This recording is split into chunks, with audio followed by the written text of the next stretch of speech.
Welcome everyone. My name is Wen Huang, Dr. Wen Huang, and I'll be your instructor for Quantum Technology Lab course for this semester. And today our primary task is to go over the syllabus, which is very long, longer than usual. And there are a couple of things I would like you to take special note, so please pay attention. I would like to know how many of you have already read through this syllabus. So pretty much everyone. Great, awesome. So that makes the job easier. So first of all, my research background is in quantum information science, mostly focused on the coherence of quantum systems. Okay, and so let's start right on here. This course is scheduled as with 2 sessions. The first session is the lecture session, typically running from 12:20 to 4:30-ish. So we will accompany a lecture before each regular lab session, so that if you do not, just in case you do not have any background in quantum optics or quantum mechanics, don't panic. We will fill you in with all the basic theoretical tools you need to understand what you're doing in this course. Okay, that's why we don't have any prerequisite for this course, because we're gonna teach you everything here. Okay, this course is the breadth of this course is pretty wide. It covers quantum information, fundamental quantum mechanics, and maybe a little bit of quantum communication. Okay, so that's like a lot of text to cover, and we will try to teach that within 16 weeks. Okay, so that's quite intense. So often it is possible that I could go over time, so go over the 2 hours. In case that happened, don't panic. It is necessary. Okay. But typically we'll have a lecture for 2 hours and lab session for another 2 hours. We try to minimize your efforts in the lab so that you can focus on the science. We have 2 labs, quantum optics lab and quantum spin lab. Quantum spin lab is more closer to quantum information processing. Anyway, all the equipment have been aligned and calibrated, so you don't need to worry about fixing your apparatus during the session. That makes your job easier, because you can focus on taking data and thinking about science and ask questions. All right, so that's what we're going to try to do. So in principle, 2 hours is more than enough for you to collect the data you need to either write a report or do a presentation afterward. Okay, all right, so that's the first page. Evaluation. So we will have 2 tracks for evaluation: theory track and experiment track. I'll give more details later, but I would generally recommend everyone to take the experiment track, unless you really want to sharpen your writing skill. I mean, not just general English writing, I mean academic writing. Okay, so if you have no idea what that is, take the experiment track. Okay, if you already have some idea of how is it like to write a paper, and you want to write a scientific paper, and you want to advance in your skill in writing this paper, you can consider take the theory track. All right, teaching method. Like I said, we'll give lectures cover pretty much all the QIST knowledge that you need to know before each regular lab session. And we will emphasize in this course through our evaluation, academic writing, scientific communication, and data analysis, okay? In addition, we want to do something a little bit innovative in this course. We're gonna incorporate peer instruction to this course, and I will explain later what it is. It's actually fun, and it's a way for you to get bonus credits.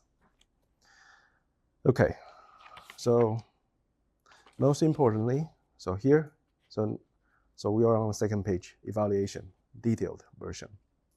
All right, so individual students might choose between theory or experiment tracks for evaluation. The theory track focuses on training of academic writing. The experiment track emphasizes scientific communications.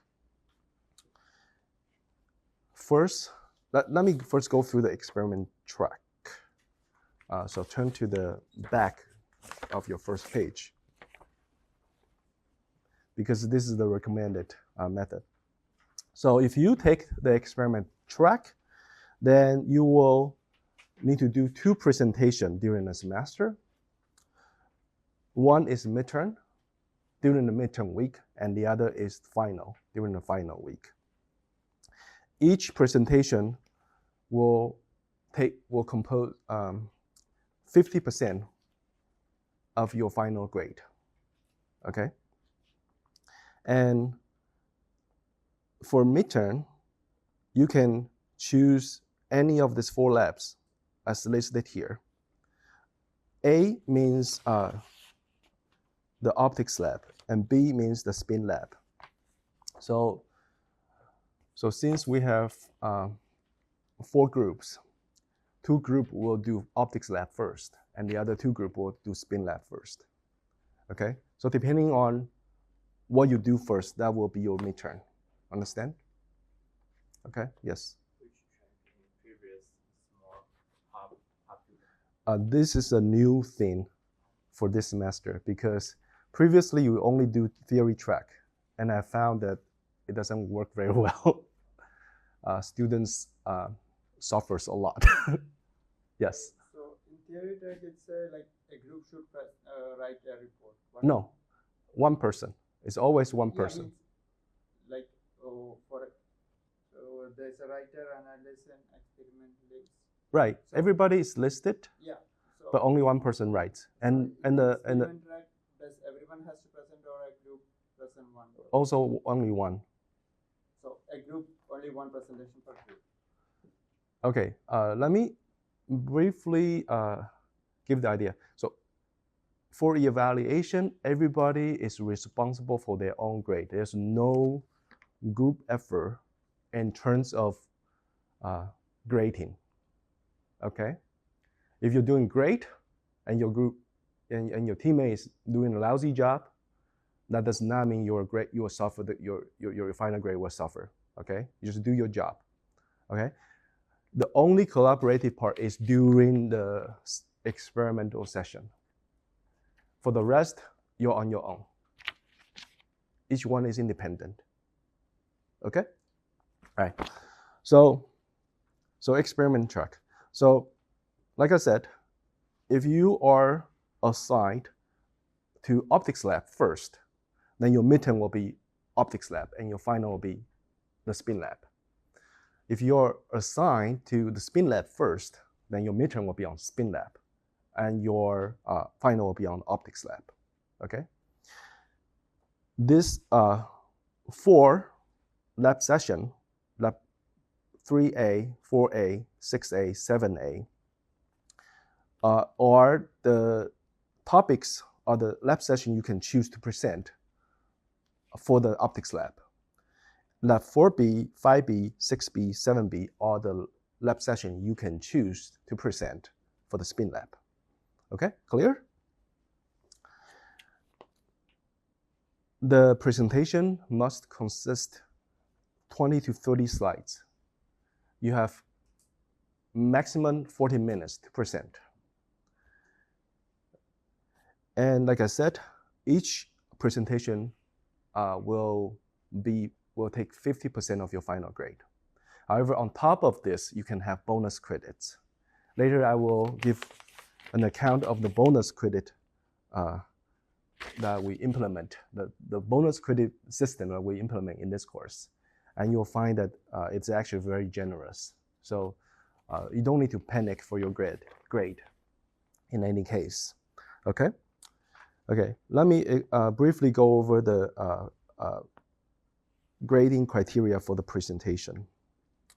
So basically 5 criteria: comprehension, clarity, presentation skills, correctness, graphic illustration. So 5 criteria. Each one will be graded based on a 10-point scale, which is listed here. If you do a terrible job, that means that you have absolutely no idea what you're doing. For example, you do the lab completely wrong, so you score 0 on the correctness. You actually will not score 0. You will score 2 points for terrible. So the worst thing can happen for each criteria is 2 points. So that is still something, right? That is still something. So because this course is set up to encourage people to explore quantum science, not to frustrate people. So we want to try to be as generous as possible, but we also are serious about what we teach. So it's like two very opposite quality to incorporate in one course. Okay. So if you do poor, that's 3 to 5 points. Fair, 6 points. Good, 7 to 9 points. Excellent, like excellent.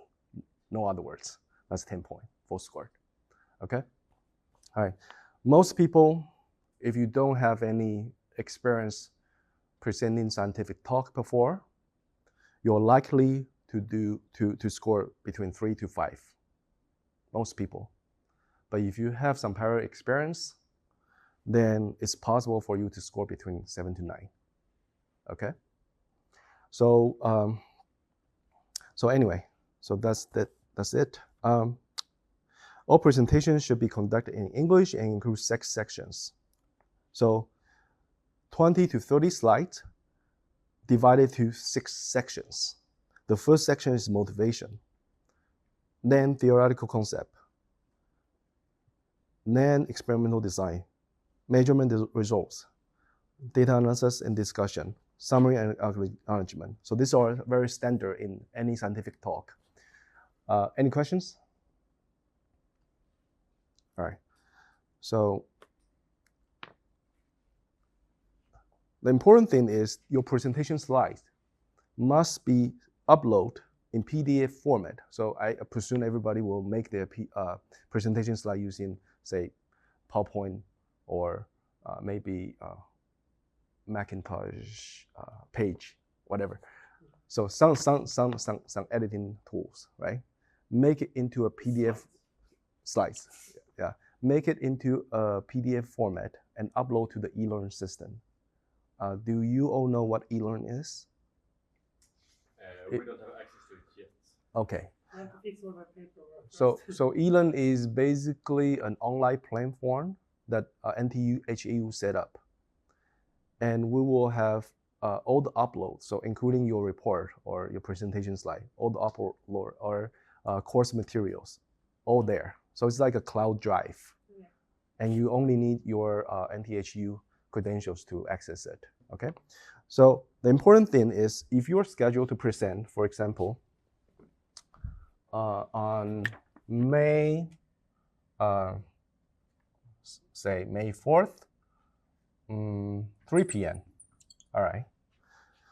So 48 hours will be May 3rd, 3 p.m. will be 24 hours, right? May 2nd, sorry, not May, April. Might apology. Okay. So this will be your deadline. Okay? So if this is your presentation time, this will be your deadline. And of course, we will try to schedule everyone on the same day. So maybe like you are 3 o'clock, she is 4 o'clock, and you're 5 o'clock. Then this adjusts accordingly. Got it? Okay, so 48 hours. If you fail to do that, then you will receive an overdue penalty, which is 2 points per 24 hours past deadline. Okay, so that, for example, if I submit 3:10, how many penalty do I receive? 2, correct. If I submit 6 p.m., how many penalties do I receive? 2, no difference, right? So 2 points until the 3rd, April 3rd, 3 p.m. And after that, then 4 points. Got it? It's accumulative. All right.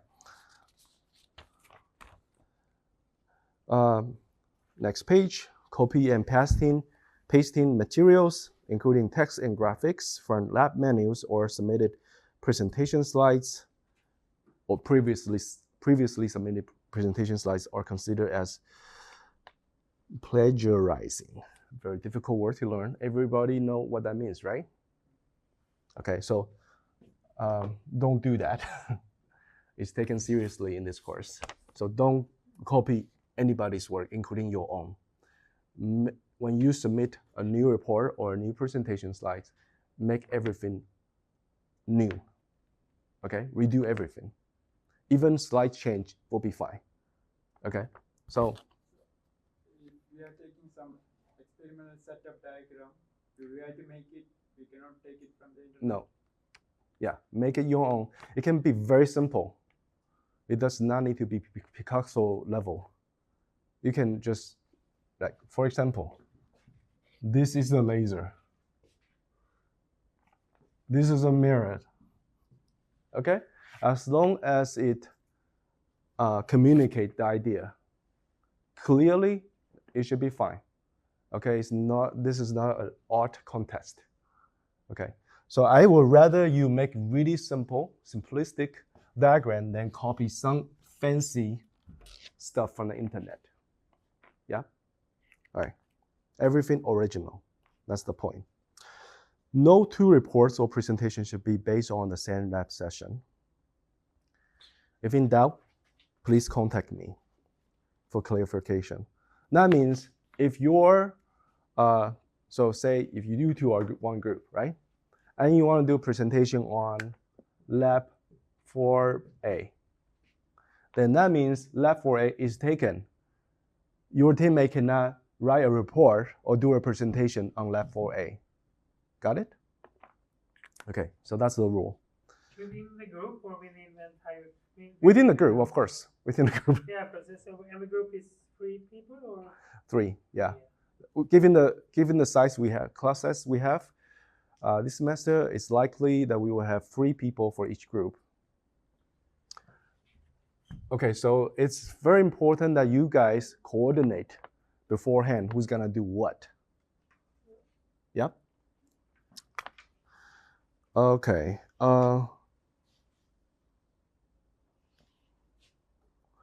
Yeah. Then the second note is only the writer can write a report for a corresponding lab. The report score only counts towards the writer's final grade. Okay, later I will explain what writer is. But basically what this means is each lab session can only be used by one person, either for report or for presentation. One person. Yeah? There's no shared scores. So that answers your previous question. Okay, great. Now back to theory track. Theory track consists of 4 lab reports. Yeah. Is there a Q&A for presentation? That's a good question. I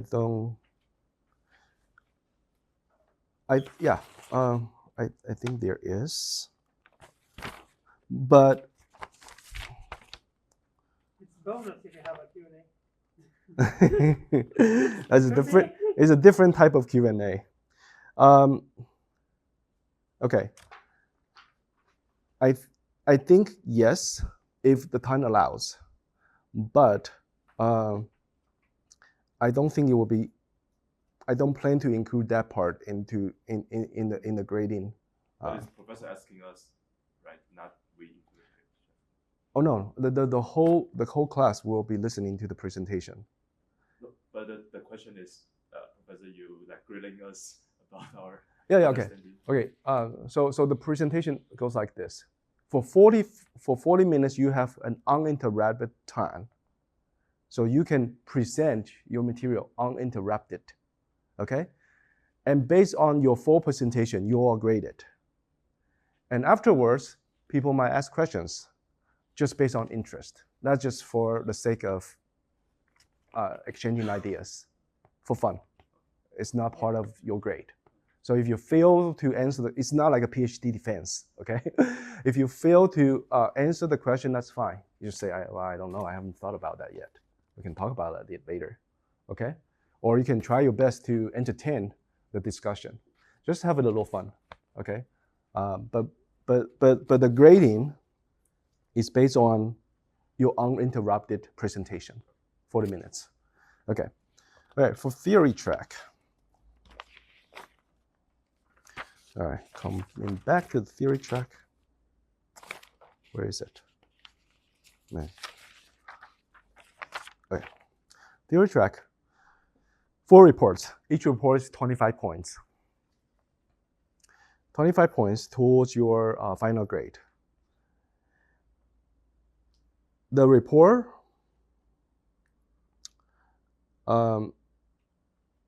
will need to be submitted 2 weeks after the corresponding lab session.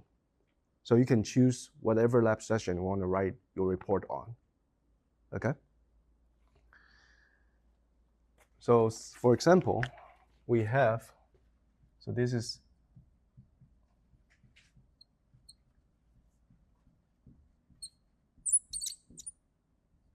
for a student who is assigned to an optics lab for the first half semester, right?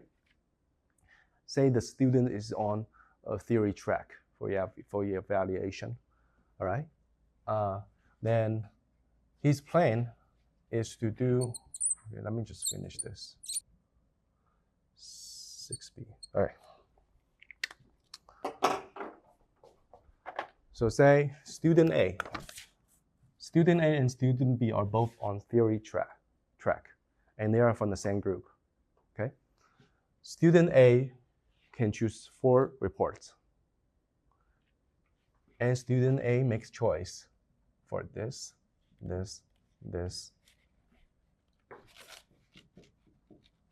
this, okay? Because student A likes optics more. Student B, since these are taken, student B have only this, and this, and this, and this, and this, and this left, right? Student B figured that this is probably too difficult to write a report on. So he's gonna do this one, and this one, and this one, and this one. Okay? So it's pretty much like a buffet. You can pick which lab you want to write a report on. Okay, and of course there is student C. And student C want to do presentation, want to do the experiment track. So the experiment track is limited to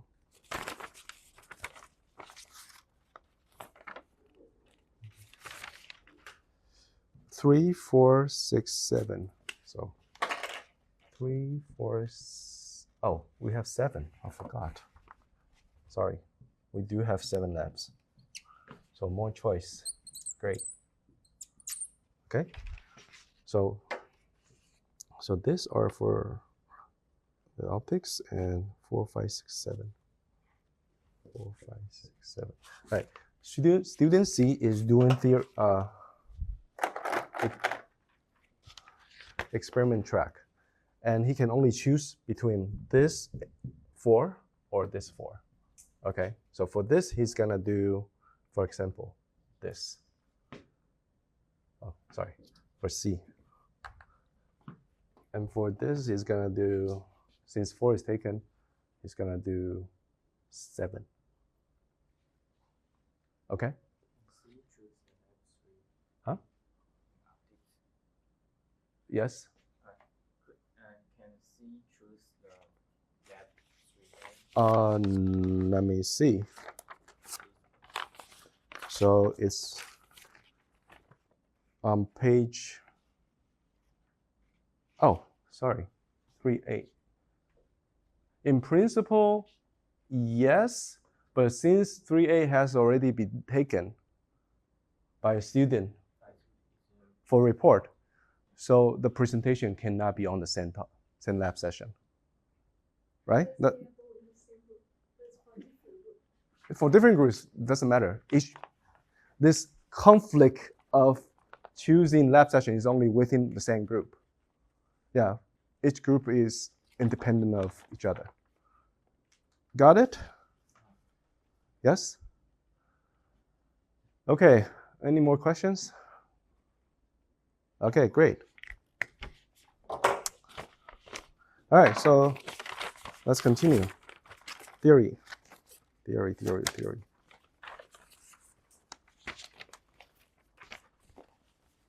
All right, so theory, the lab report will be graded based on the following criteria.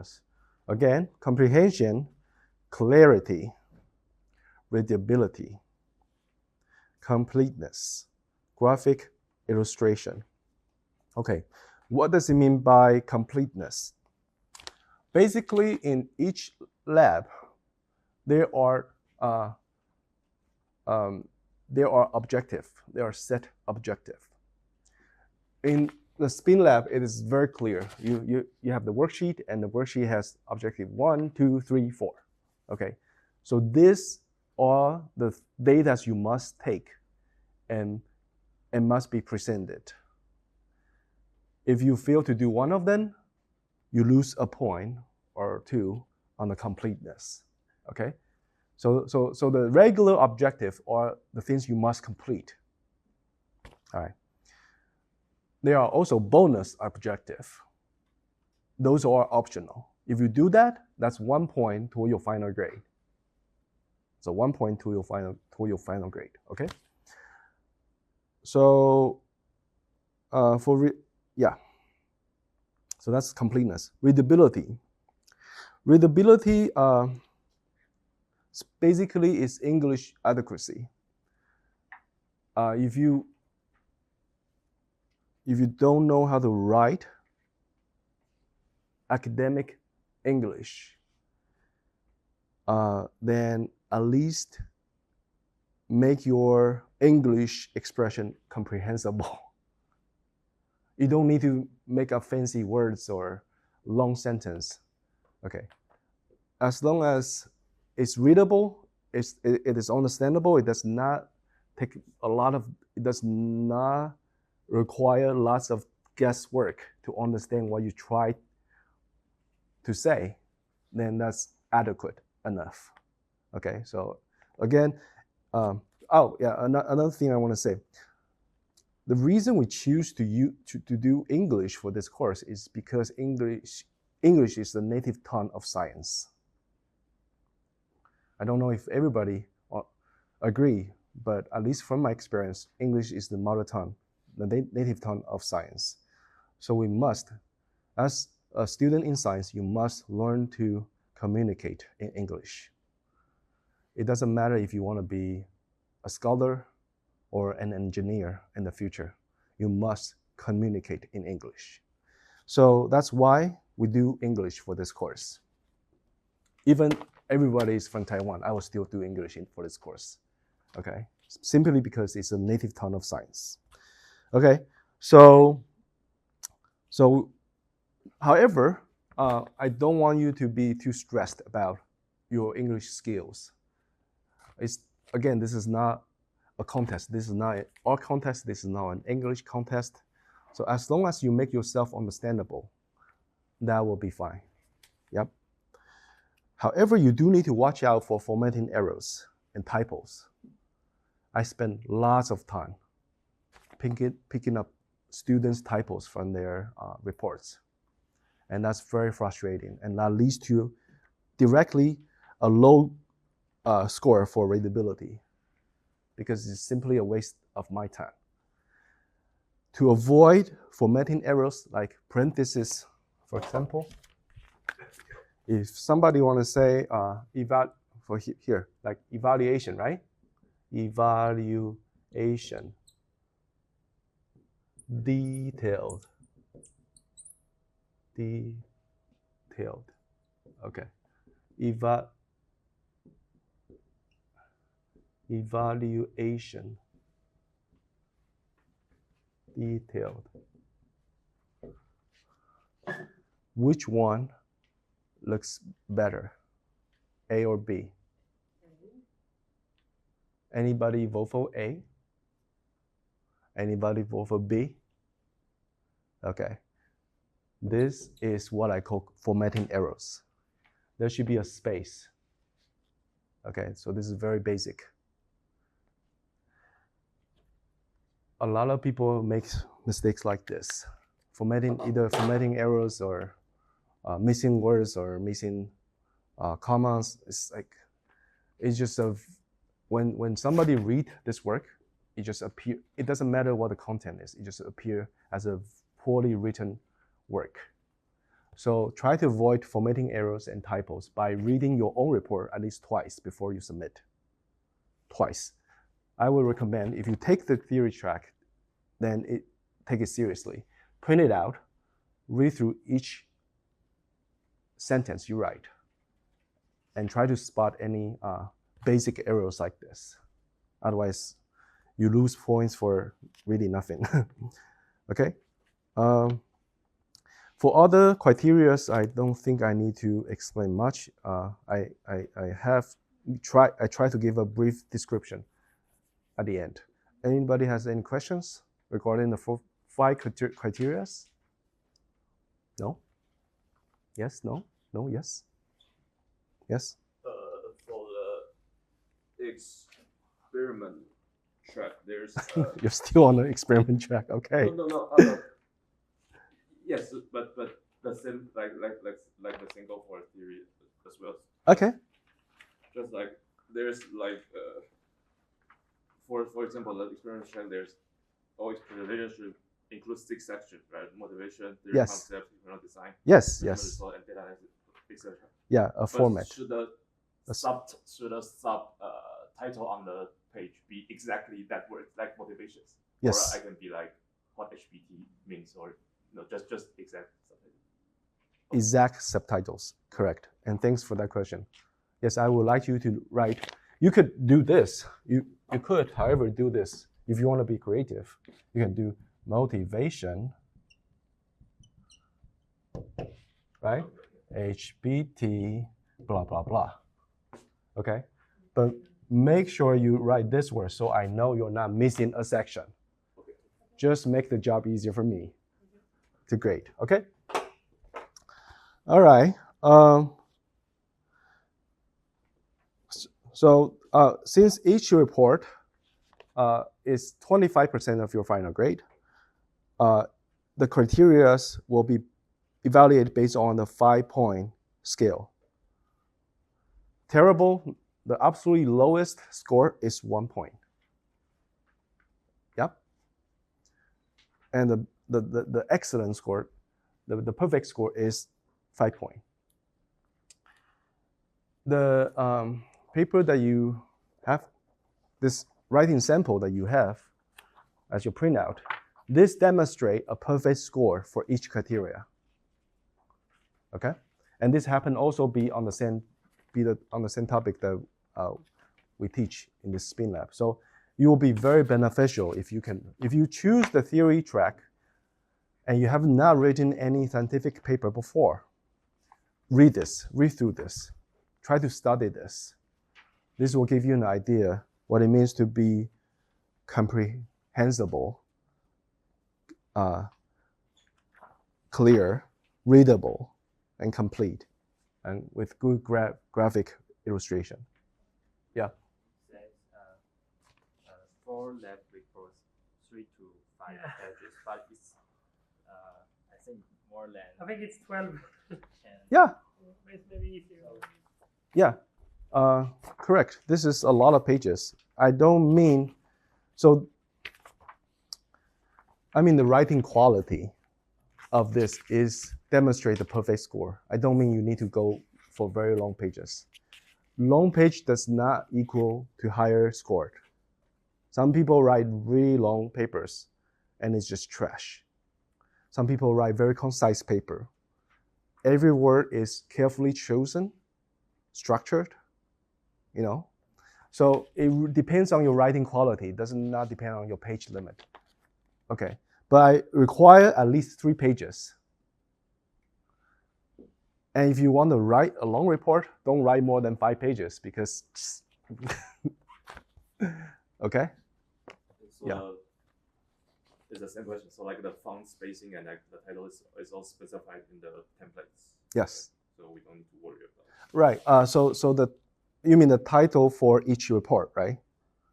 Or even the detailed like font sizes or like line spacing. Oh, that is given in the LaTeX. Okay. Yeah, you don't need to worry about that. You don't need to. However, when you make graphic, like when you make a figure, right?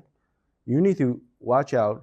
You need to be careful with the font size because a lot of people make figures, big figures. This is obviously a pen that's not working. Out of ink.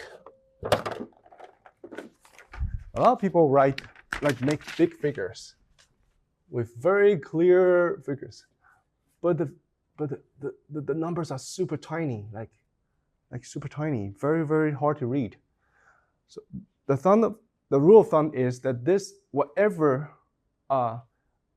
text that appears in your figure must be have comparable size as your main text. Yeah. So let's take a look at this. So let's go to figure 6. Okay. So figure 6 is obviously very busy, right? A lot of dots and curves and legend stuff, right? But everything is clearly readable, clearly demonstrated, because the font size is about the same as the main text, right? So this will be an example for you to choose what font size to use. Okay. Oh, by the way, if you don't have a printer, we have a printer prepared for you in our spinlab, and you can print your paper out in the lab. So that will help you to have a visual assessment of the effect of your work. Okay. All right. All right. I think that's enough explanation. Again, the plagiarism. Do you know how to read?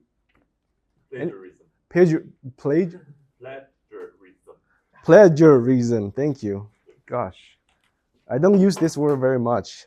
Plagiarism. Okay, plagiarism penalty is 10 points off for each report. Okay?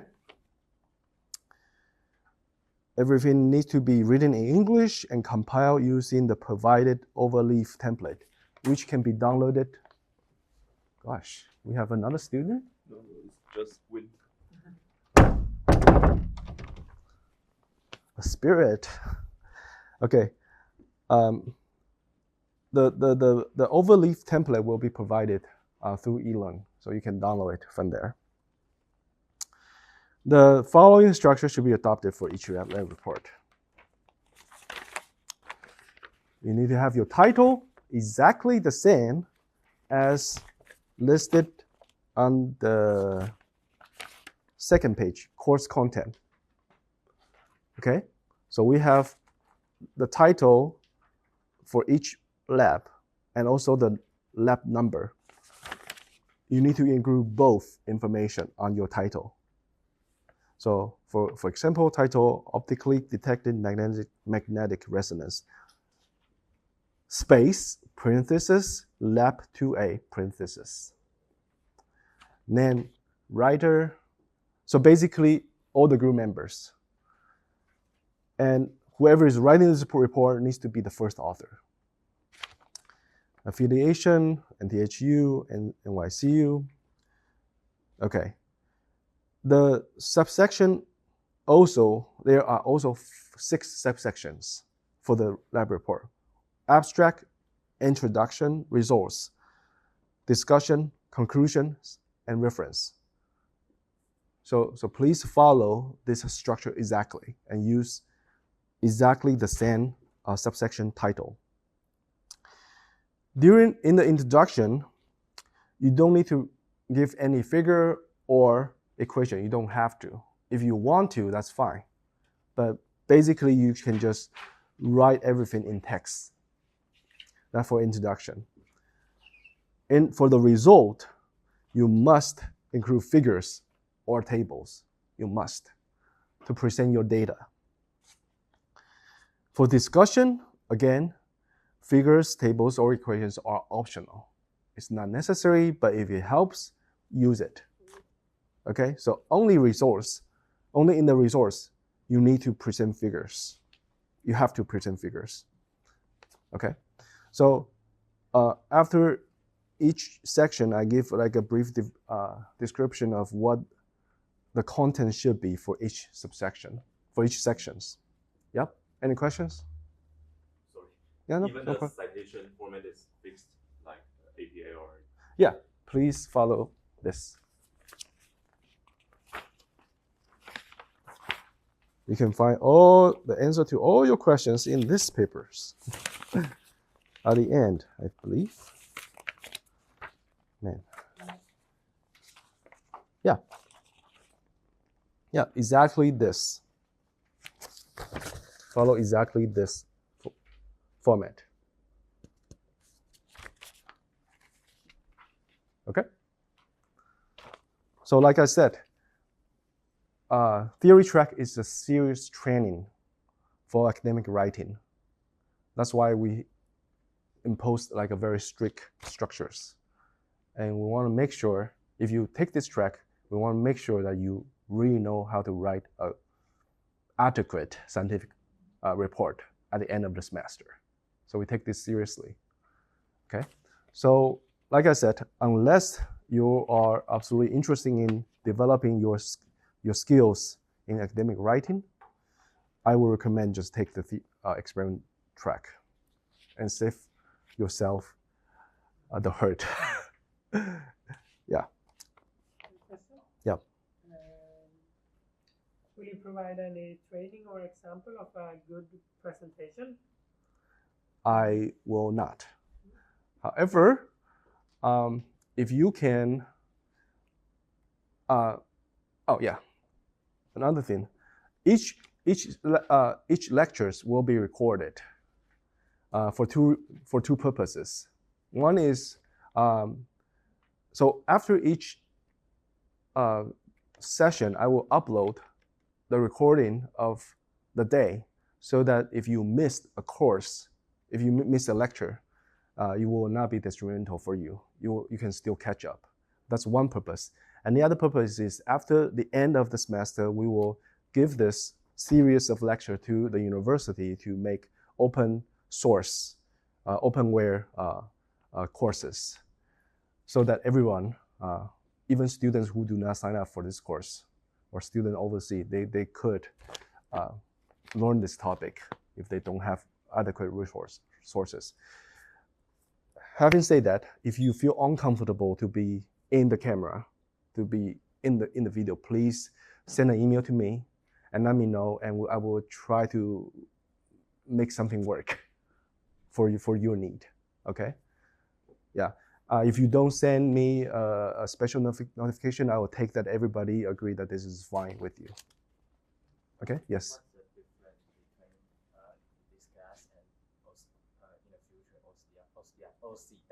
OCW is OCW. We do experiment. That is just, it's like YouTube. Anybody can watch it. Anybody can learn from the lecture, but they cannot do the experiment, and they will not be able to submit any report or do any presentation. Like it's basically just like watching a YouTube video. Yeah, I think it's an experiment, or it's a lab. It's a lab. Right. I don't know what's the importance of OCW. The importance is because quantum technology is an interdisciplinary field. It contains quantum information, quantum communication, quantum mechanics. There are very few theory courses that can cover such a wide breadth of materials. So the lectures that I make for this course is variable on its own right. That's why we upload this for people to as a short resource for everyone. Yeah. So when the recording lectures about the lecture, it's not about the doing experiment. What? Is there any like recording? No. The recording is only during the lecture session. I will not record your experiment session. That doesn't make sense. Yeah. Sorry, you had a question. Yes. Okay. How does the connection between the lecture and the labs work out? Because, like, if you have the spin lectures after midterm, and some people do the spin labs before. Right. That's a good question. So basically, your question is, are they synced? Yeah. No, they are not synced, and it's impossible for them to sync. Okay. What I will try to do is try to the way I do it is I will give one lecture on spin lab, one lecture on optics lab, one lecture on spin lab, one lecture on. I will try to alternate between the two labs, so that people who are working currently on this lab can, have something. Okay. Right? They can have something. However, it is impossible for me to sync the lecture to the lab. It's just impossible. So to compensate for that, we have the open source, the open course recording. So lectures from previous semester that you can access just online.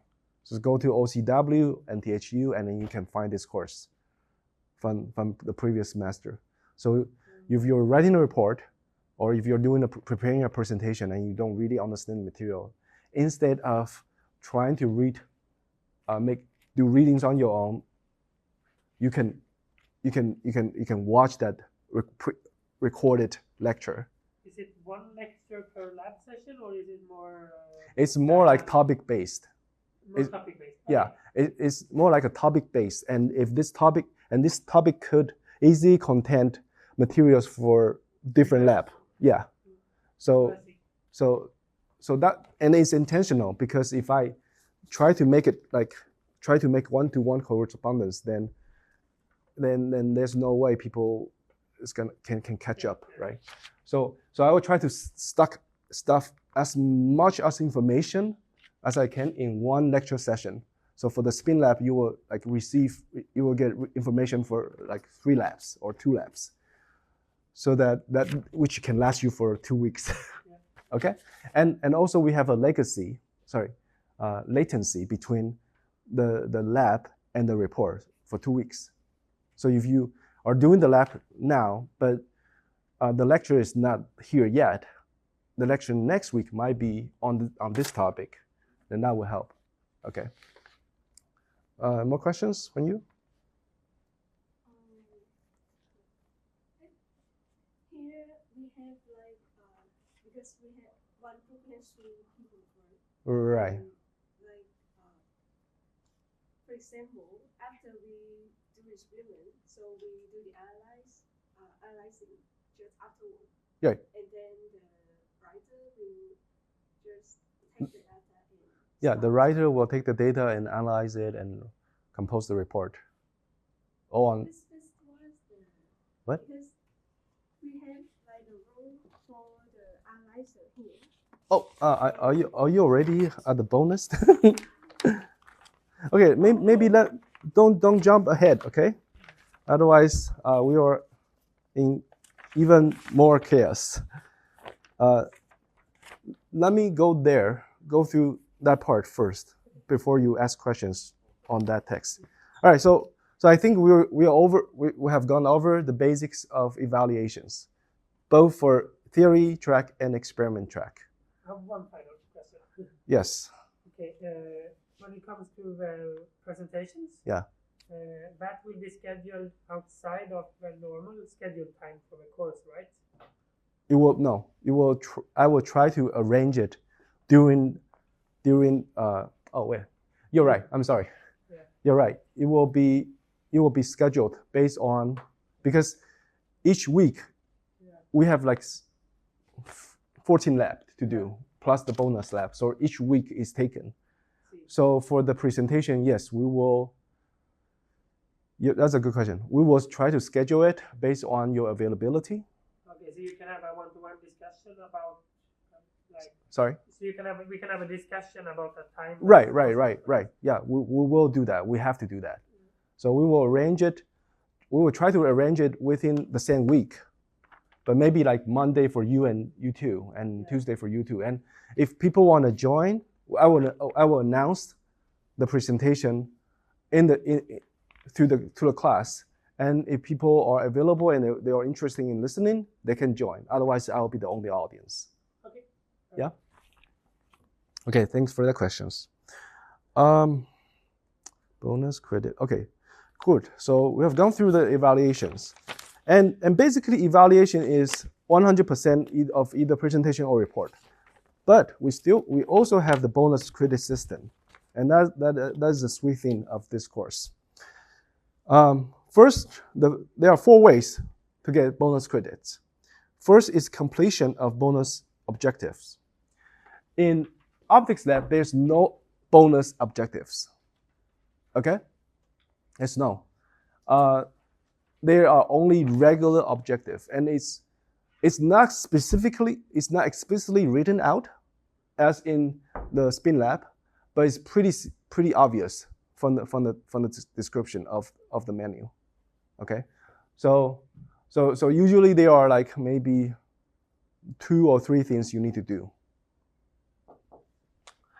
For the spin lab, there are there's the clear distinction between regular objective and bonus objective. And if you do a bonus objective, if you present data for it, you automatically get 1 point to your final grade. It doesn't matter if you do it right or wrong. You're awarded for your effort. I believe in effort.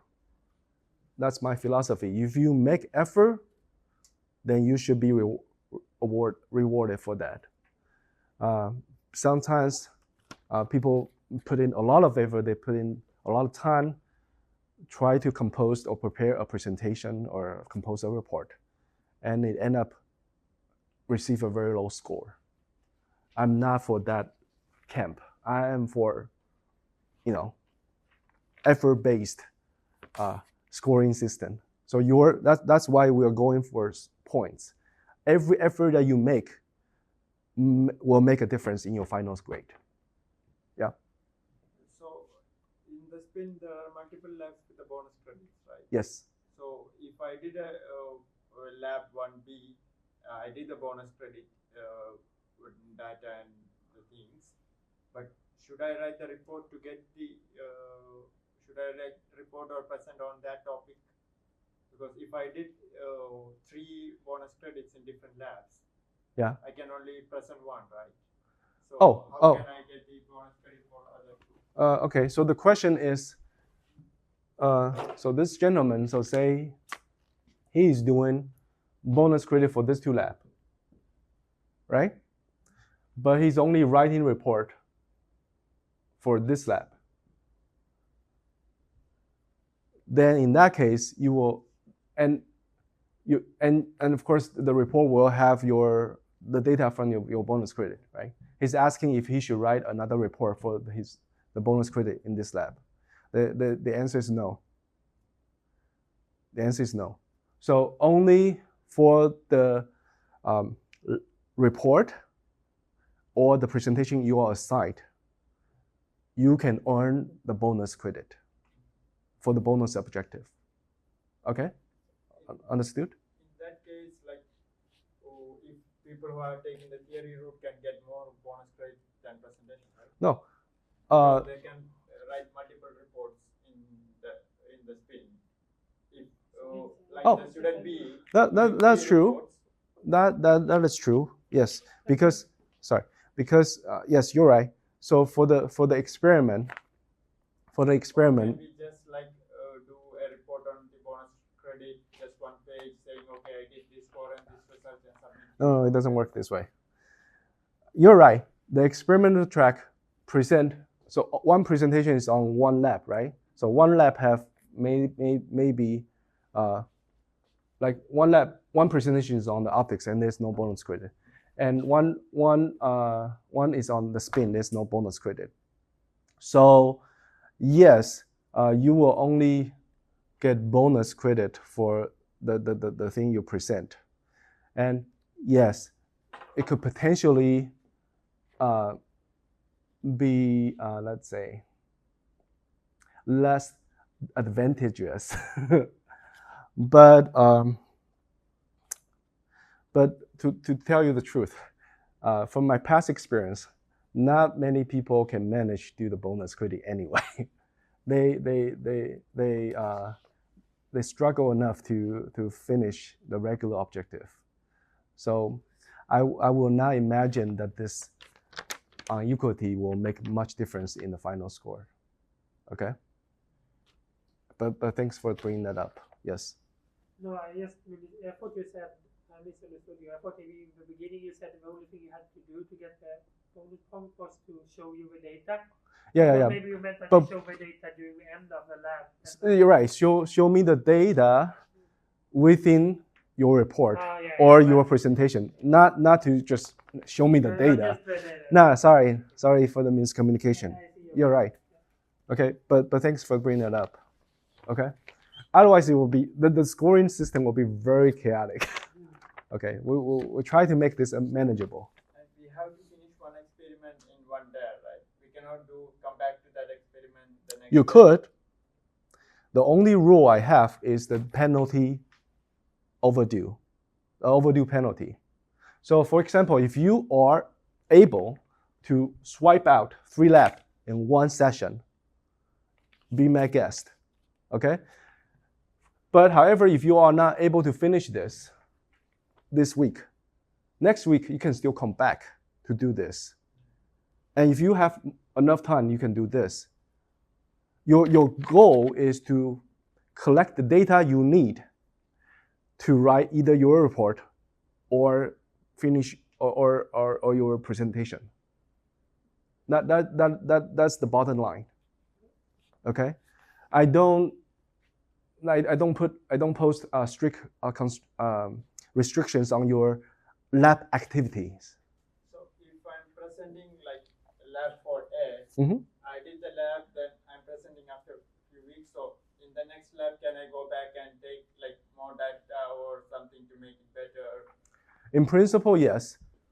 Because and like even if I didn't do the 5a the next week really well, it's not graded. Right? Yeah, in principle, yes, but you also need to coordinate with your teammates because they also have their own lab they need to do, right? So it's already like also a practice of team communication, teamwork. In addition, we have some flexibility for this course.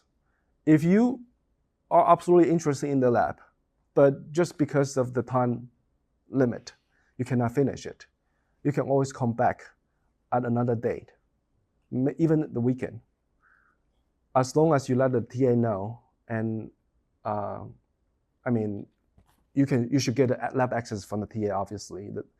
Han, you live on campus, right? Yeah. So the TA will come and help you open the door and make sure the TA will not be there for you through the course of your experiment. It's not obligated.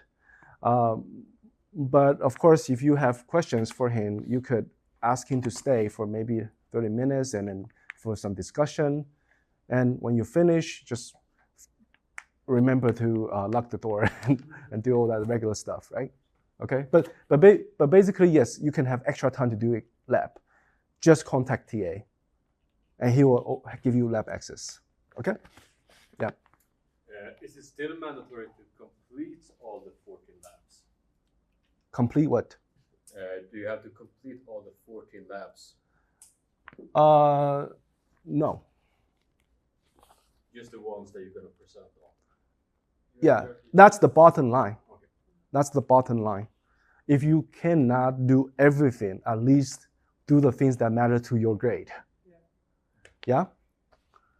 But of course, for the purpose of learning, we try, it will be good to complete all 14 labs. Yeah? Is there any Office hour for me? Not particularly, but if you do, I don't have a set up office hour, but if you do, I do answer emails quite a lot. I spend a lot of time communicating with students when they send me questions on emails. So if you do have questions, send me an email. And if it does require in-person discussion, I will arrange a time. It's all possible. Yeah. I remember in my first semester teaching this course, there was a postdoc taking this course, and he asked a really tricky question. And that was really difficult to answer, and it took me 2 days to work on that problem to give him a comprehensive answer. So I do take your questions very seriously, and I do take time to help you learn. Okay? But yeah, so don't hesitate to approach me. Okay? If you do have a need, don't hesitate to approach me. All right. Second, lecture quiz. So 1 point per lecture for people who answer all quiz questions correctly. So this is the fun part from the peer instruction thing. Okay? I will explain later we will do a practice run later for peer instruction. But basically, the idea is at the end of every lecture session, we will post 2 quiz questions on the board, okay? And we will have everybody's name written out, okay? And if you manage to get the first answer right, to get the first question right, then there will be a mark under your name. People who scored, who have a 4 score on questions, so maybe we'll have 2 or 3, it depends. But whoever score 4 correct for all questions, he will get a lecture quiz bonus for that lecture. So we have in total, I think at least 14 quiz, or maybe 15 quiz. Okay, so that's 15 points. Sorry? Can we use any tools like GPT or No, to help? Of course not. Quiz, right? Yeah, that comes later. The AI usage penalty. Okay. There's even textbooks No. during the quiz. Yeah. The quiz will be limited. The quiz is not a random quiz. It's a quiz on the lecture that we just taught, and it should be simple enough for you to answer without studying it further. If you do pay some attention during the course, during the lecture, it should be no problem for you to answer it. It's mostly just like fact-based questions. Sometimes it takes some thinking, but later you will see what peer instruction is. It's actually fun people like it from my experience. All right, so that's lecture quiz bonus. Okay, so like I said, in principle, it's possible for you to score 15 points from the lecture quiz. The third one is essay. Submit an essay of your reflections after reading a historical review of quantum science and quantum foundation collection webpage. So the reflection essay could be 1 to 2, can be anywhere from 1 to 3 pages. It's basically just, you read the material, this paper, and the material given in this website. After reading it, you just write something down, like what do you think? That's all. You say it's the lab report template. Yeah, just using the latex. So it's a double column. But no like abstract. No. Sorry, yeah, no, just basically. I'm sorry. Just not a structure, not a 6-section structure. Just like one simple reflection. What you think after reading this? It's a fun thing to do. Most people who done it enjoy doing it. So I highly encourage you to do it. It's 5 point, very easy, and this is beneficial for your learning anyway. Collaboration in regular lab session. Okay. So this is something that requires explanation. What does it mean by collaboration? That means everybody has a job. Yes, as simple as that. If during a lab session, one person is like working really hard, doing everything, and the other 2 persons are just like checking on Instagrams or Facebook, that's not collaboration. If everybody is working and has a job to do that contribute to the finalization of this lab session, that's called collaboration, right? Therefore, there are 3 different rules. There are 3 different rules students should take: writer, analyzer, experimenter. First, the experimenter is responsible for operating the experiment and collecting data. So this is the workforce. Experimenter is the workforce.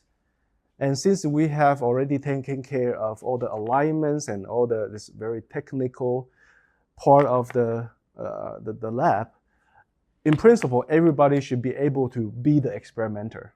In the past, people who are more experienced in optics, for example, automatically become the experimenter for each lab because they know how to align lasers and everything, and other people are less experienced. In the new structure, such a dominating role will probably be eliminated, and in principle, everybody can take turn to be the experimenter.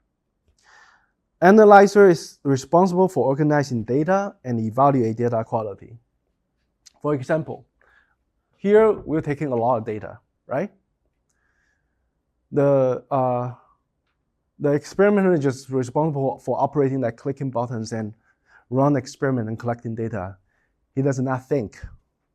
He does not check the objective. He does not think. He's the hand. But analyzer is the brain. He organizes the data and make sure, we do have a complete set of data for this objective, for the second objective, for the third objective, for the fourth objective. He needs to organize data and evaluate data quality. For example, if you're trying to take a spectrum, and the spectrum looks like this, okay? And for some reason, your scan starts from here. Okay? So this is your actual data. Does it look good? It does not look good, right? So the analyzer's job is to spot this and say, hey, I think we ought to extend our scan range a little bit further to have a more complete graph. So the analyzer needs to do this. Yep. Evaluate data quality.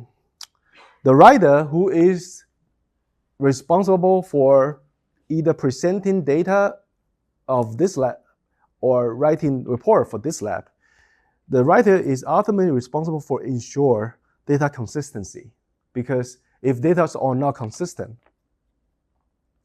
usually each lab, each objective are connected. They have correlation. If the data for the first objective is not done well, you can imagine what will happen to the second and third objective.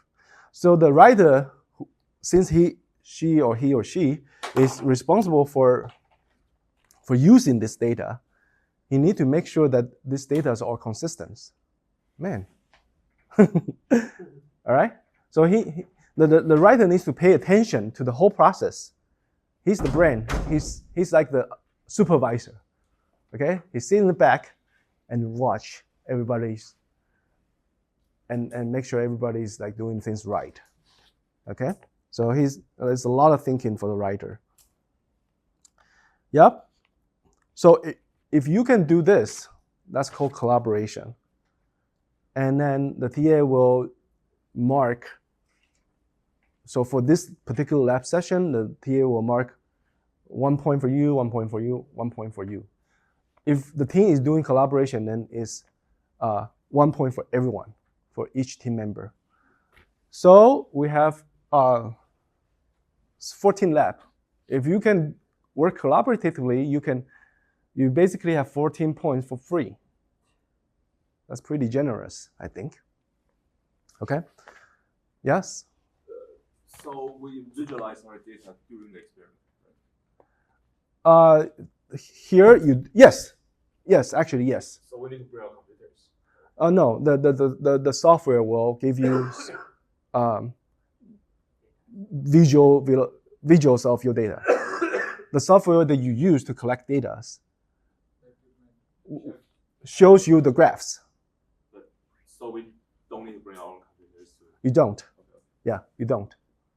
You don't. However, when you are writing a report or doing, you do need to take the raw data and then do your own graph.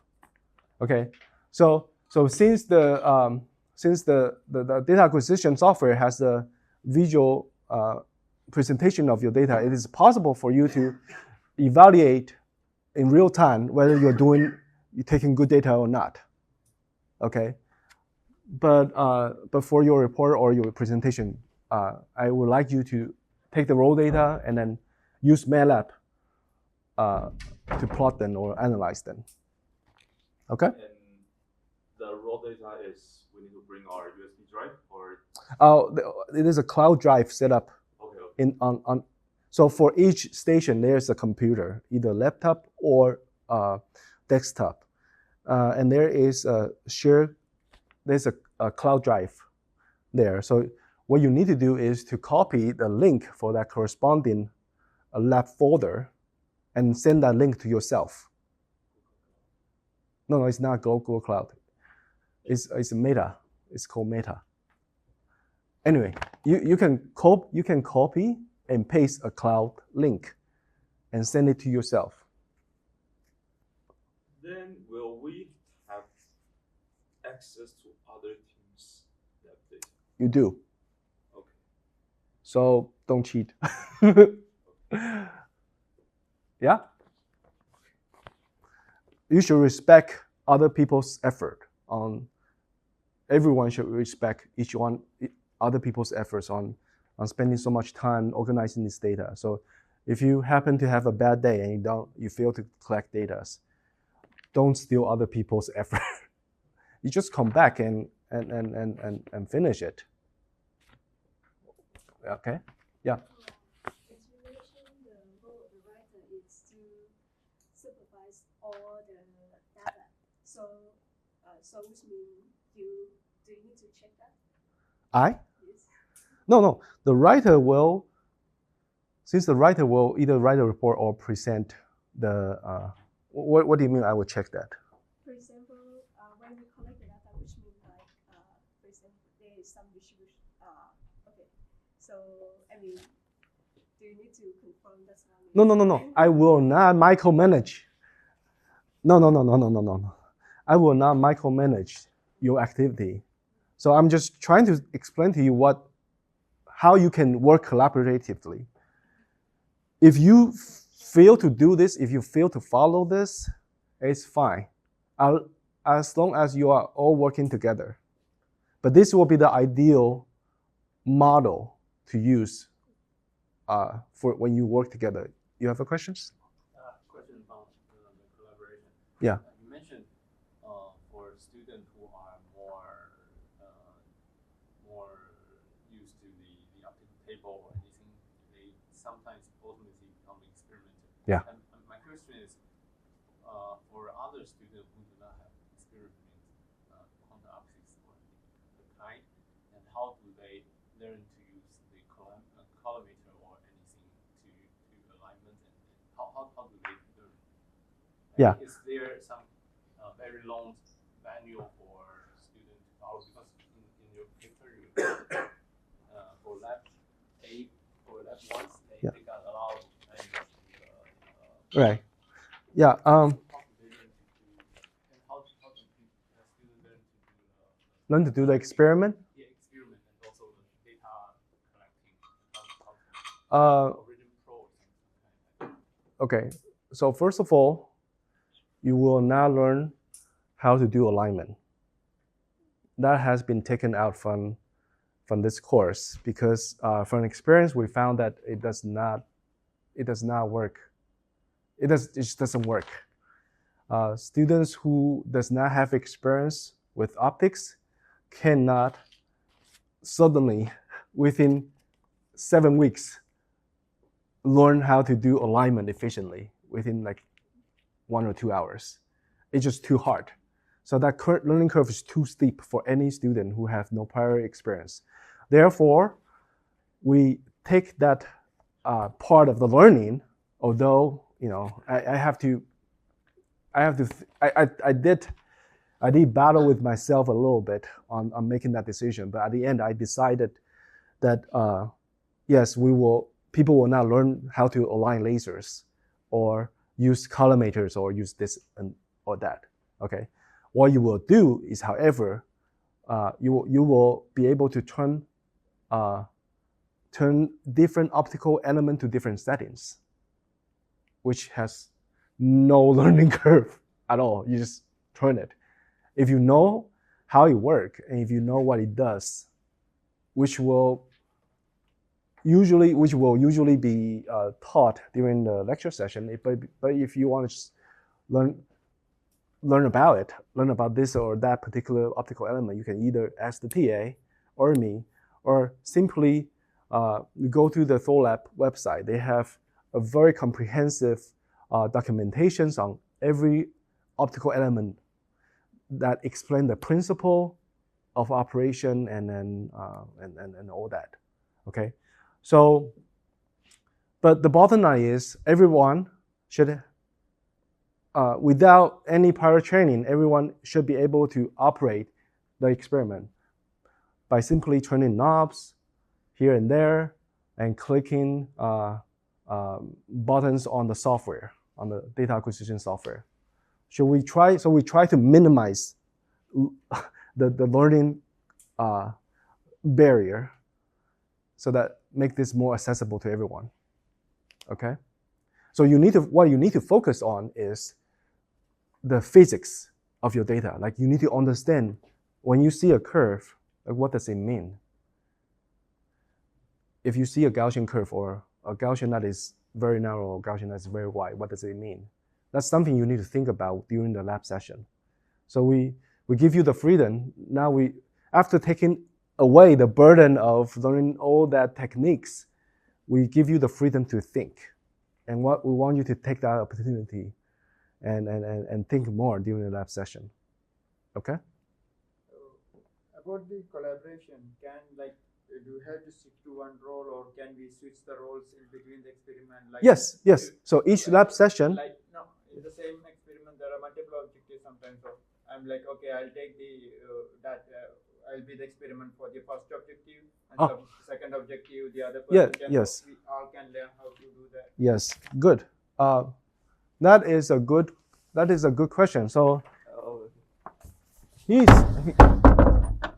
okay. Now she fixed it. He's asking,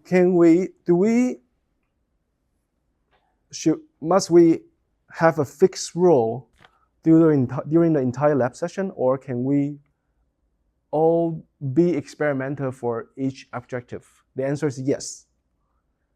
And actually, if you find this instruction difficult to follow, writer, analyzer, and experimenter, if you find this structure hard to follow, the simplest way to work collaboratively is everyone do one objective. Okay? So when you're doing the first objective, people who are not doing anything, they can watch you and see if you're doing these things right. Because if you do the first objective wrong, then the second one is probably wrong too. So people still work collaboratively in some way, okay? So just take turn to take data for different objective. That's also working collaboratively. However, ultimately, the data for that particular lab is only used for a report or a presentation of one person, okay? So that person, whoever is doing a report or presentation for that lab, ultimately is responsible for make sure that data are collected the way it should be. Yep. Okay. So I think we are almost done. Last few things, ethic statement on generative artificial intelligence. Conclusion, prohibited use. The AI usage penalty is 25 points on the final grade. You are here to get trained in experiment and your academic skill. Using AI help nothing for this process. You can use the AI for, I don't know, arrange your bus tickets or your vacation. You can do that, okay? But if you want to learn how to do research, you want to learn frontier quantum physics, you need to pay. And you pay that with your blood and sweat. Yeah? So don't try to cut corner using AI. Just sweat and sweat through the course, and then you will learn something. Otherwise, what's the point? This is an elective course anyway. So what's the point of trying to impress me with AI? By the way, I'm not impressed by AI at all. If you make a graph that is AI generated, I'm not impressed at all. I am the person who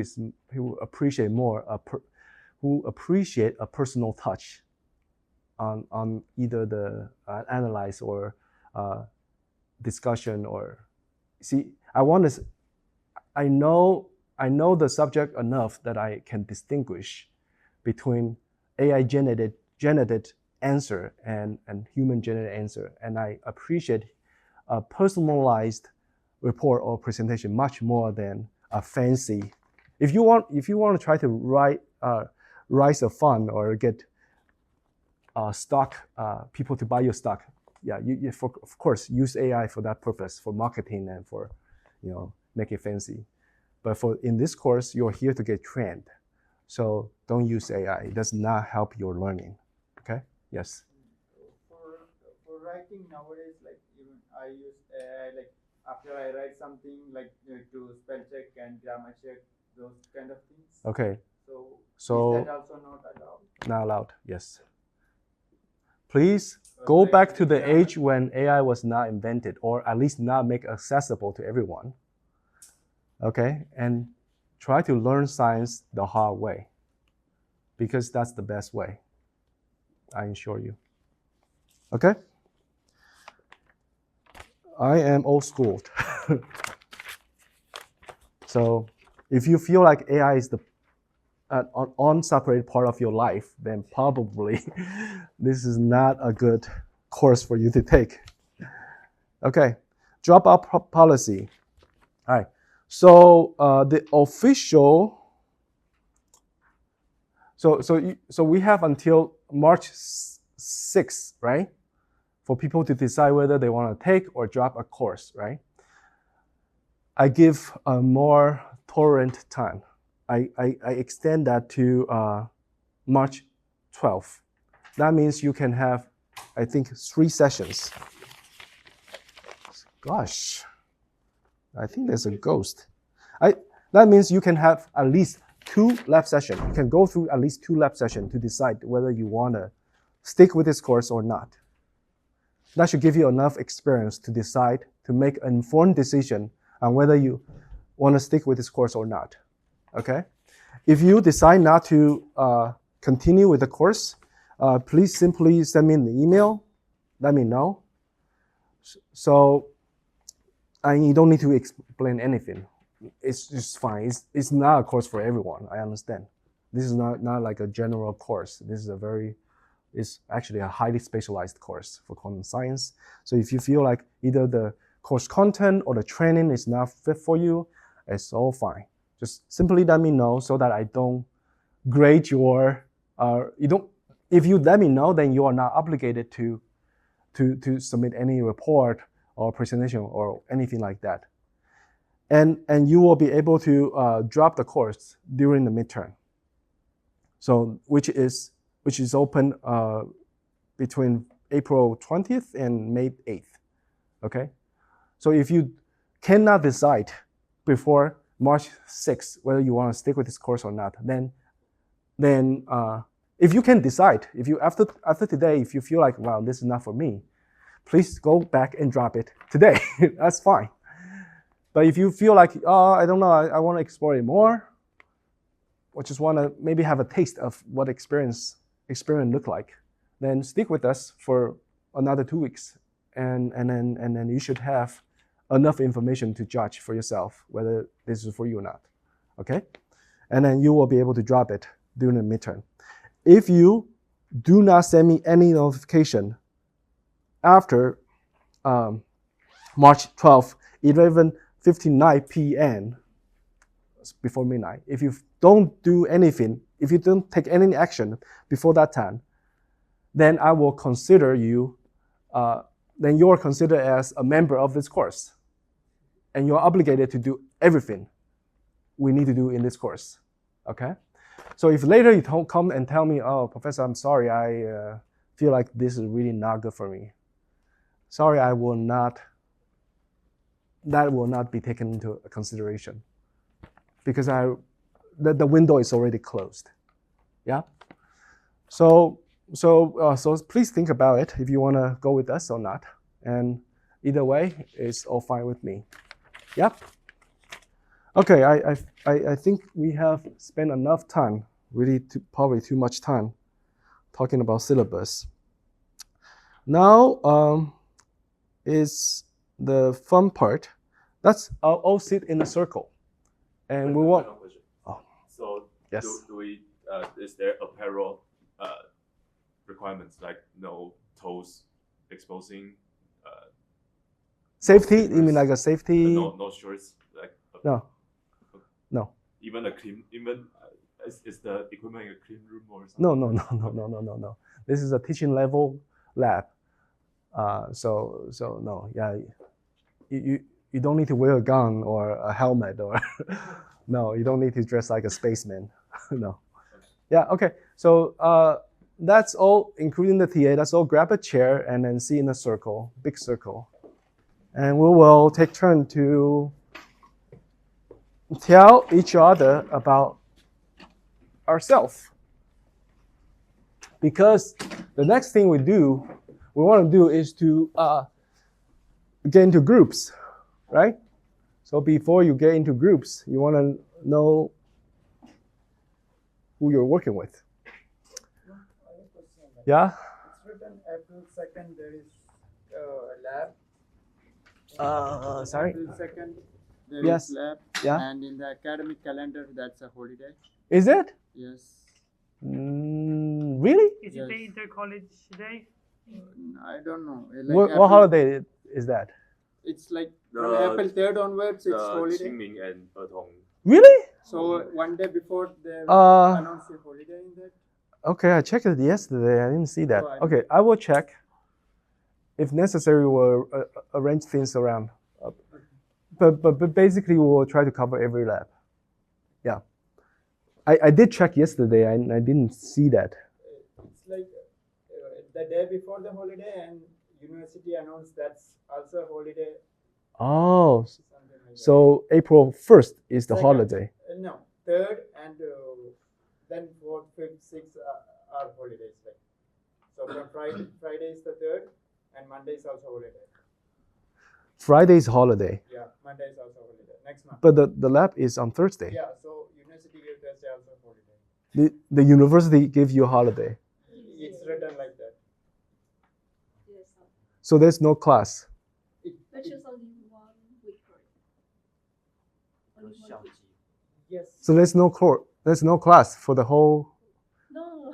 No, only on April 2nd there is no class. Yeah, Yeah, there's no class for the whole university. April 6th. yeah, that's what I'm asking. Oh gosh. All right. But for the nation, it's not like a national holiday on Thursday, right? So- It's just the university give no court. Yes. So we maybe can ignore it if professor wants. I'll go back and check if we can find. Because if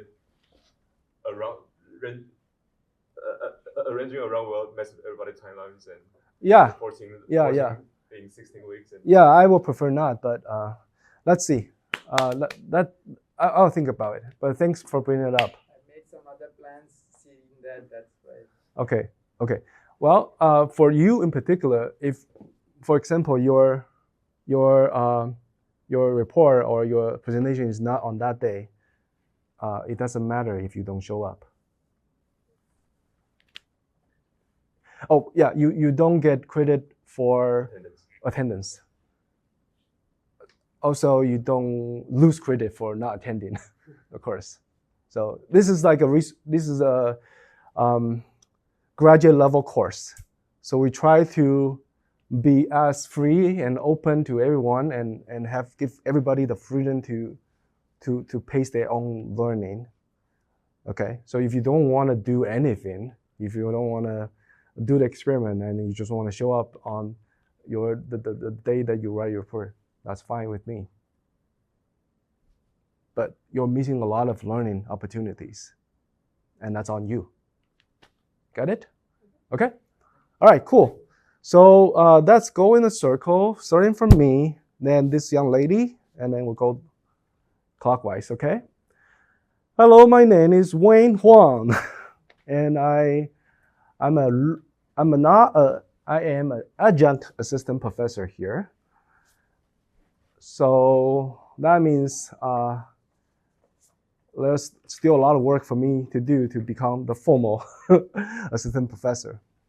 However, I do work on physics for quite a long time. I got my PhD in 2013.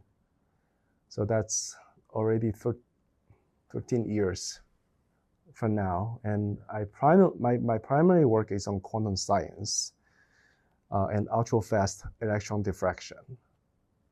So my research field is MO physics, but I also do stuff occasionally on condensed matter physics because of this electron diffraction thing. All right, so that's the link. Okay, I have 3 children, 1 wife, and and that's all. We live here. We live in Hsinchu. Yeah. Okay, your turn. I'm from Taiwan, by the way. My name is Yi Huang.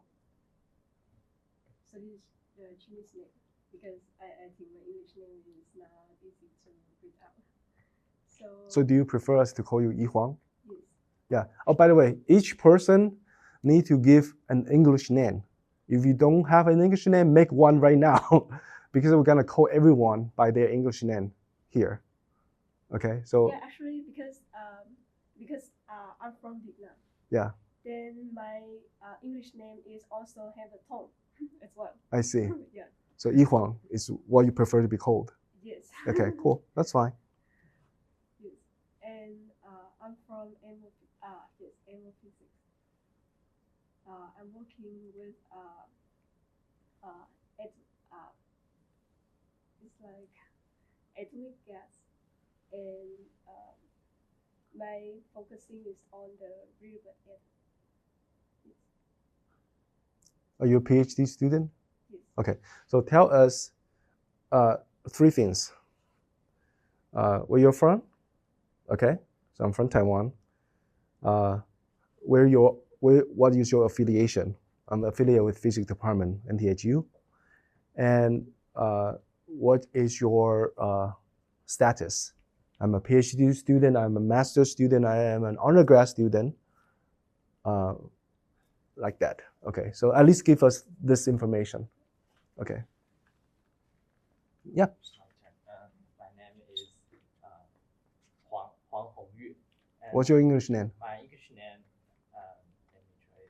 I have several English names. Yeah. The most I like it is Tom. Tom. Because, T-O-M? Yeah. Okay, Tom. I like Tom Cruise. Oh, I see. His movie inspired me a lot. And Okay. my research is about optical diffractive neural network. It's about understand the black box behind the AI. So Okay. if you have any question, we can discuss more. Affiliation status. Oh, I'm in the physics department. NTHU. Yeah, in NTHU. Tsinghua. Yeah. I'm undergraduate. Undergraduate. Okay, thank you. All right. Hi, everybody. My name is Vidar, and I'm an exchange student from Sweden. So I'm currently doing my first year of my master's in physics at NICU, at the Institute of Physics department. So I will be here for 2 semesters. This is my 2nd semester, and yeah, I'm taking this course at NTHU because I specialize in like quantum technologies. I see. Great. Thanks. So my name is Udit. Huden? Udit Chauhan. Uden? Udit. Who? How do I spell it? UDIT. U-D-I-D. IT. UDIT. U-D-I-D. T. T. Yes. Who did? Yes. Who did? Udit. Yes. Okay. Who did? And I'm a first year PhD student here. And my First year PhD student in Physics Department, NTHU. just now I joined as a PhD student, and I will be doing my research on ultra-good atoms and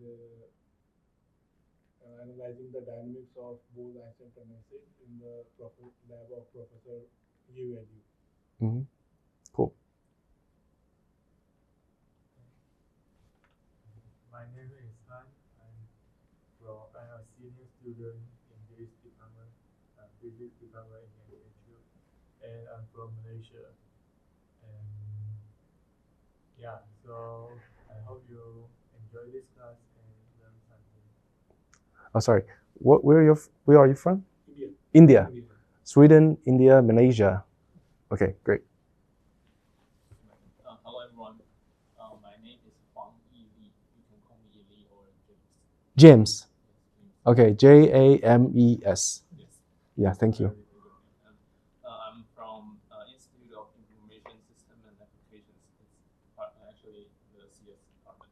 Okay. And I'm in the 2nd year of my master. 2nd master. Okay. Yes. And my interest is more into quantum information on computer, how algorithm or how hardware would be linked to or be mapped to how the physical world and everything like that. Okay. So I'm still actually trying to find my research topic. I see. In some kind of sense, yes. Okay, great. You're from Taiwan. Yes, thank you. Hello everyone, my name is Wu Zhuang, and we can Lily. Lily. Okay. And physics department in NTHU, and I'm master's student. Okay. First year or second year? Second year. And my research is to make a single-photon source, so I'm usually in this class. I see. Great. Thank you. My name is Musfar, Musfar. Musfar. Musfar. So I'm a new PhD student in NTHU in IPT department, Institute of Phototechnology. First year PhD? Yeah. Okay. PhD under Lecture1. So my interest is in quantum computing. I did most of the theoretical works, not that much experiment, but experiment labs I did in masters. So yeah, my work will be also on theory, but I'm interested in at the experimental things and set in the labs. That's why. Okay, great. I'm from India. Okay, India. You're from Taiwan, right? Okay. My name is Yegon, and you can call me David. David. And I'm actually a mechanical engineering student, and is currently PhD first year. Okay. And the reason I joined this course is like the more I learn about quantum information, the more I figure out that manufacturing precisely is what enabled it to maybe commercialize or even make it a reality. So yes, I start a whole journey of asking different professors or different components, like how do I like contribute to the course and even like put more engineering efforts into the theory behind it. Yeah, so that's my motivation. And yeah, so maybe I learned basic quantum mechanics on my own, and I learned some courses in physics department like Professor Tong Sigong or Professor Yan Xiang their courses. But so maybe from the fundamental level, I'm not that stable, but I learn more on the it's how different theory apply to which process or different manufacturing and how. And the goal is my goal is to make it more engineering and more real, to make it more real. I see. Yeah, you're from Taiwan, right? Yes, but my work is on actually like one of the semiconductor manufacturing like called chemical mechanical polishing, just to make things flat. Yeah, so my master thesis or even PhD is still being discussed. I'm not sure. Maybe I can do it for my PhD, but my master thesis is on polishing wafers. Yeah, making things flat is difficult. Nano flat, right? Nano flat. Even the project, the company is asking for Angstrom flat. Ooh. So, I see.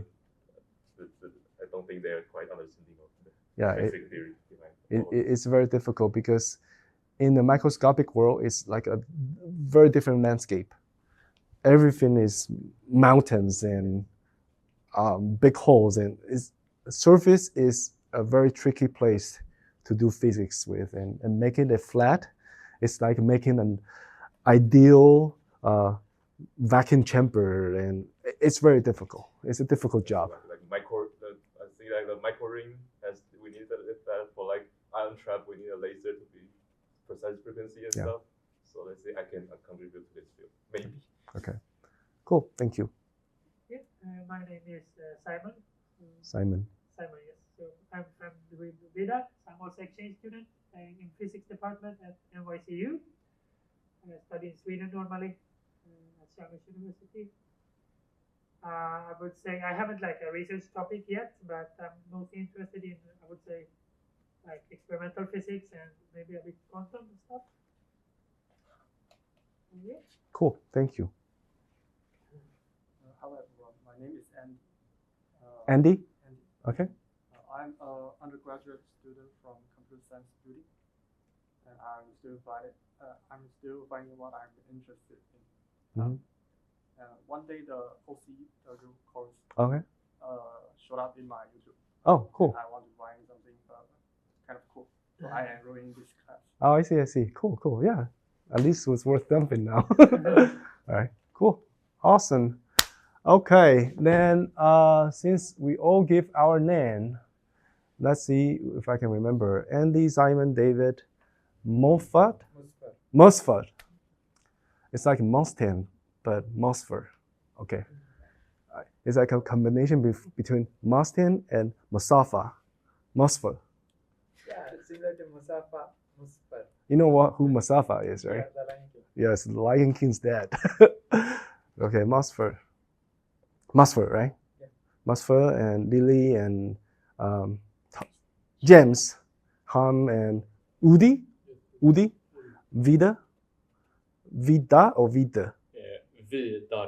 Vida. Yeah. Okay. Correct me if I don't pronounce your name correctly, please. I do want to make my best effort to pronounce everyone's name correctly. You are Tom Cruise, and you are Yi Huang. Okay, great. Okay, let's see. The next thing we want to do is get into groups. All right, so I want everybody to stand up, and we will have. Maybe I can change my name as well. Yeah, you want to Okay, go with Phoenix? Yeah, Phoenix is great. I know. Phoenix from Hunger Games. Although she's not, Phoenix is not a character. She's a bird. Anyway, Phoenix. Great. So on your lab report or your presentation, from now on, you go with your first. So for example, you are Dave Huang, right? So you go with David Huang. No, Ye. Yeah, David Ye. Okay, and you go with Phoenix Ron. Yes. Okay, yeah, go with Phoenix Ron, and you go with James Huang. Okay, so that's how you write your name on your report. Okay, that's how I recognize your name. I don't remember any other name but that name. Yeah. Okay. Cool. Good. All right. So please help me get the chairs back to the tables because we don't need them now. Yeah, get them back to the tables. So we got done with that and this and okay, maybe we have time for particle wave duality. Maybe. Optics. Spin.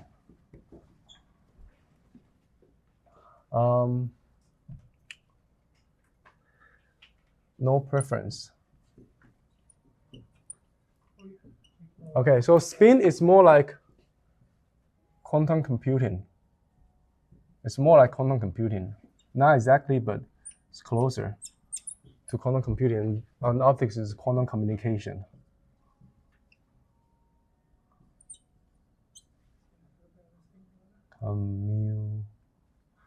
Communication, maybe. Okay, communication. Okay. All right. So let's see. To start with, if you prefer to start with the optics lab, staying in this line. If you prefer to start with spin lab, staying in this line. If you have no preference, staying in this line. Okay, please move.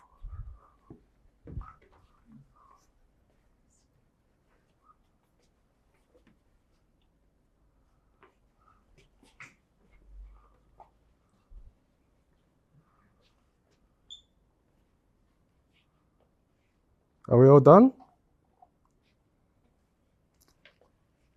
1, 2, 3. Great. Let me quickly go through this. All right, good. So we have two group. Great. Perfect. So great. You two girls will be in one group.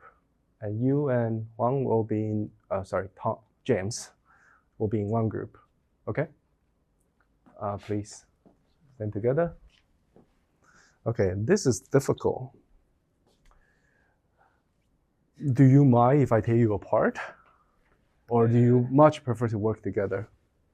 I would prefer to work since we can talk in Swedish. In Swedish. I think since we live together, so we will have more time to collaborate or like think together about our work. Okay. So communication-wise, it's easier. I see. All right. Fine. I respect your wishes. We do have, by the way, I had a Swedish exchange student last semester. Her name is Marlene. Yeah, we know her. Yeah, we know her. Yeah. She recommended via course. Through her recommendation, I went to see the sea turtles in Xiao Liuqiu, and I had a good time. Anyway, I remember her sea turtle head, but you know her, and Yeah. Yeah, we know. okay, great, good. Yeah. I have fun with her. All right, so 4. You will join Nen. Okay. So please try to speak English, Oh, we not will. to exclude him. We promise. But in your dorm, you can speak Yeah, Swedish as but much yeah, as you we'll want. Yeah. Okay. And I think his English is good enough for effective communications. And you gentlemen, because we will have one more, you will join then. Okay. And potentially we'll have one more student joining us. He's from Taiwan, so he will join either you or you. Okay? Let me think. Do you prefer to have like an all-girl group? Or it doesn't matter to you?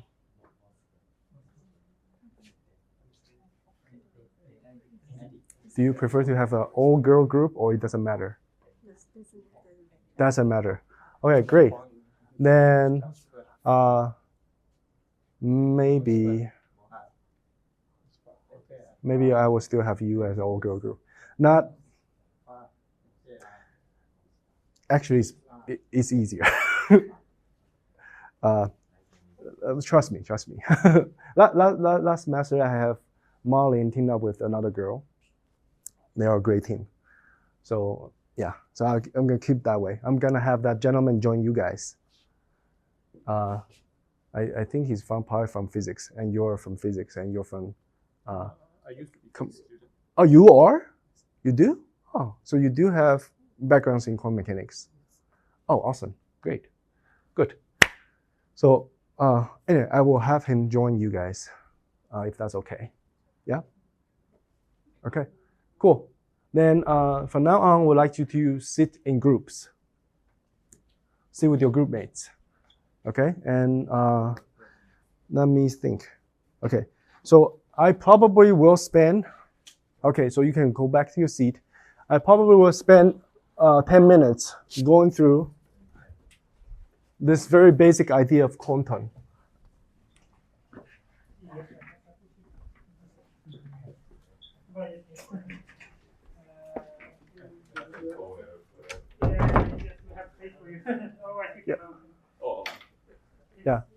Yeah.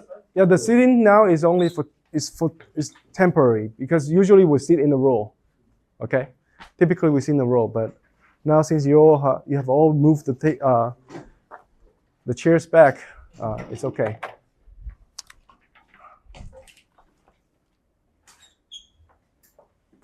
All right, so I want to just maybe spend 10 to 15 minutes explaining the idea of quantum, so that at least you feel like you have learned something today. Okay, it's not just going through the syllabus. Quantum and classical mean very different things for matter and energy. Yeah? For matter, such as atoms, electrons, neutrons, molecules, even nanoparticles, quantum means for matters to display a wave property. And classical for matter means, so I'm gonna do this, matter, energy.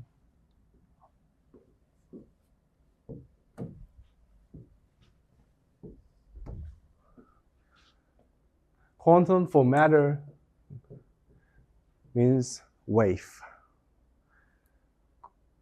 And classical means particle. Yes? For energy, it's the opposite. Energy such as photons. Okay? Pure energy, actually, there's only one form of pure energy, that is photon. Photon, for its classical nature, is wave. The classical nature of energy is wave. The quantum nature of energy is particle. Okay? So this symmetry is very peculiar. And that's the first thing you need to know. In this course, we explore the quantum nature of matter and energy. For matter, we use nitrogen-vacancy center in diamonds as a quantum bit, okay, or a quantum spin. So this is what we will do in the spin lab. We'll explore the wave nature of the NV center. In the optics lab, we will explore the particle nature of photons. We will use a special measurement method called correlation to detect its particle signal. Okay.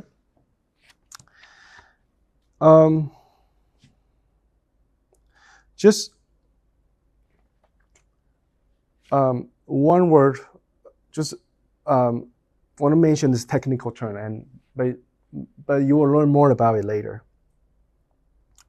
So, in order to detect the wave nature of matter, our experimental method is to measure the first order correlation through its phase.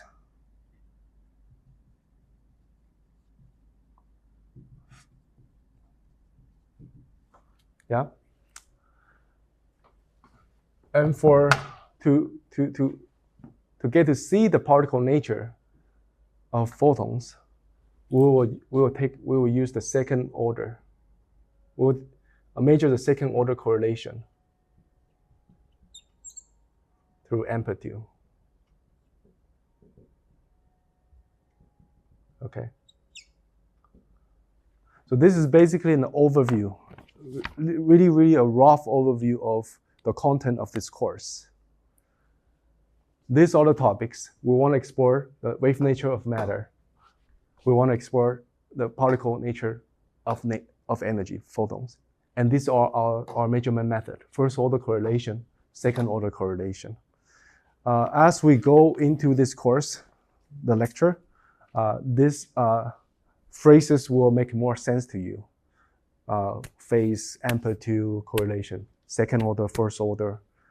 These are all important distinctions, but I won't say too much here because that's not a plan. So, but basically, this is the outline of this course. Okay. Cool. And now I'm gonna take you to the lab, and I'm gonna walk you through the basic operation of the lab, and so hopefully you will be better prepared for your next week. For next week, we will do the first regular lab, Lab1a and Lab1b. So if you can maybe learn how to use your apparatus today, that will save you some time for next week. However, if you feel like, oh, this is enough for me today, I want to leave earlier, that's fine too. Okay? So stick with me for another 20 minutes.